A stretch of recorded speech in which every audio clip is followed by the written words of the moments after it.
We're in this beautiful village, and in Mexico, at the heart of these beautiful villages are their plazas. I always wind up, as most people do, coming to the plazas. That's where a lot of the color is, that's where the vibrancy is, that's where the flowers are, and we have these beautiful focal points of these churches. I'm gonna come to the center of the plaza. I'm gonna line up my focal point of what's gonna be obviously the church in this scenario, and let's just see what we get. Then we're gonna work the scene a little bit and see what else we can come up with. So I'm gonna switch over to video mode here. I'm gonna tap on 0.5, that's my ultra wide angle. And now I'm getting a lot more stuff to work with. I'm getting a lot more elements to work with. I have this beautiful gardening and landscaping in the foreground that I can include in my shot. So here I have a little bit of motion with these birds now. That's actually kind of cool. But if I don't have the motion that I'm looking for in terms of subject matter, I can be the motion. Now with the newer phones, the stabilization is so good, we can get away with just walking, and it's gonna stabilize it both optically as well as digitally. It just gives us much smoother motion than we would anticipate.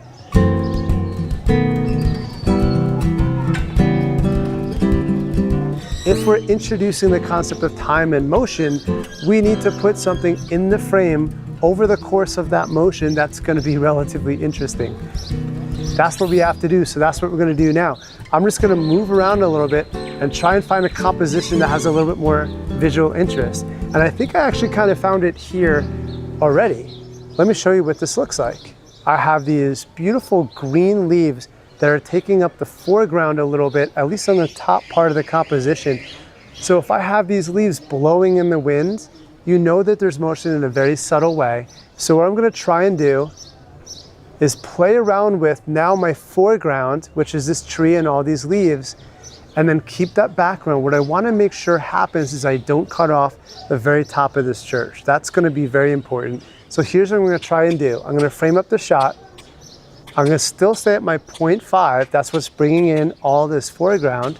I'm gonna hit the record button. I'm still gonna move forward a little bit. I might try that. Now when I move backward, I might tilt up a little bit. I don't have to keep my camera straight. I can tilt up just to capture more of this beautiful sky. We actually do have some clouds coming in on the top left. Now I don't have to keep recording. It actually might do me a little bit of a favor if I stop and start a couple of times. It just makes it easier for me to determine, all right, this is the clip that I like the most. I don't have to kind of scrub through a minute or two of footage to find those 5 to 10 seconds. Just makes it a little bit easier on the back end.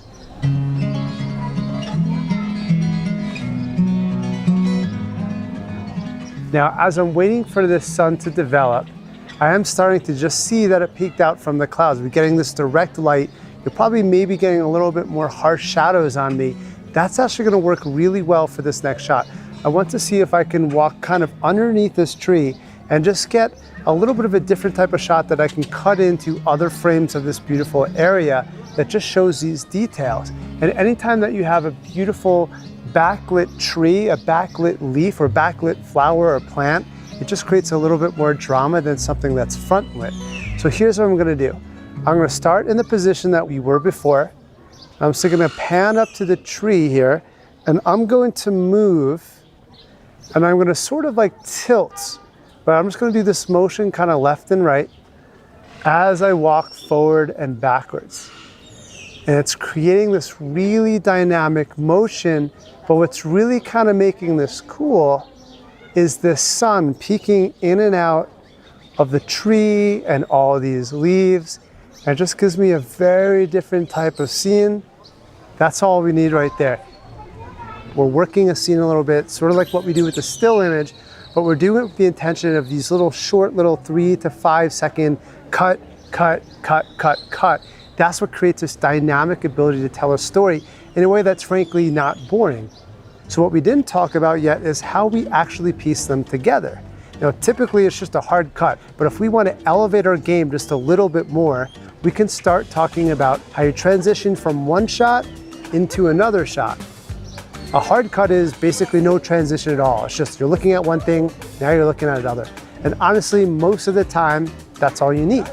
But when I saw this tree, as I was walking around this tree, it gave me this really interesting idea. So So what we can capture is what's called a wipe transition, but it's just this kind of black bar and it kind of wipes one video to the other.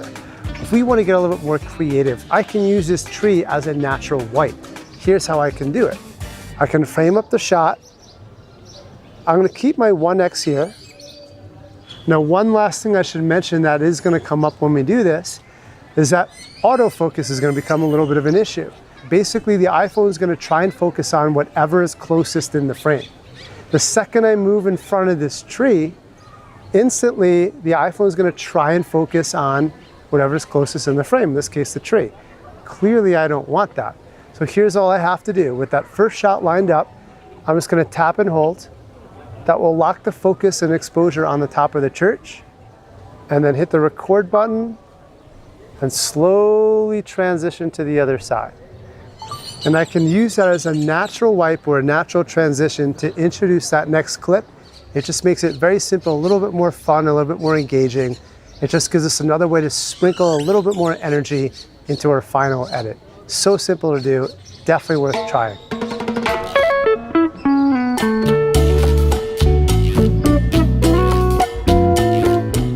So let me show you one transition that comes in really handy. I call this the palm transition. And bam, here I am in an entirely new location.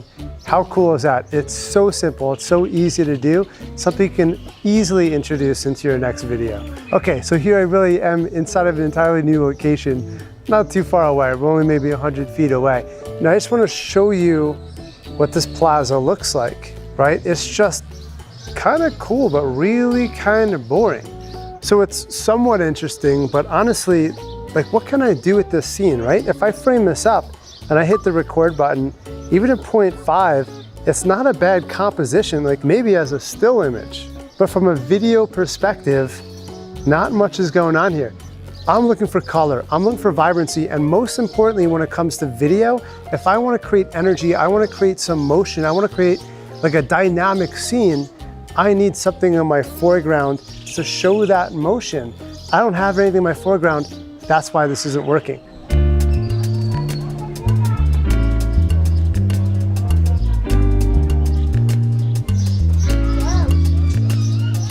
As I get closer and closer to a subject, it's going to be harder and harder for me to get a smooth shot without introducing some other fancy equipment. So what I'm going to do to mask that motion that I'm going to have is record the video in slow-mo.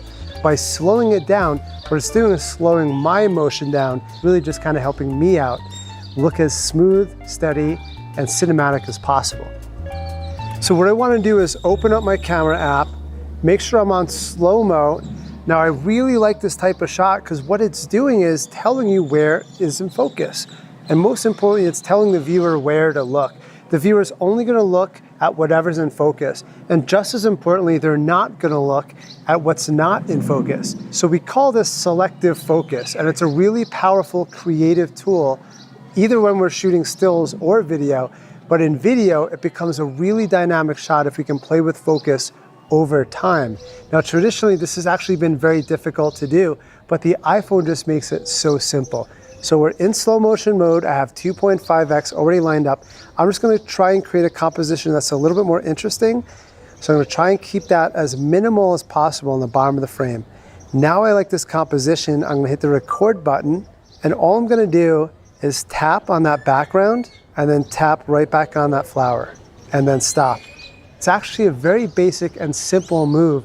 We can do that literally with a tap of our finger, and using that along with slow motion to smooth that focus pulling out, we get a really cool shot that you may not have thought of before.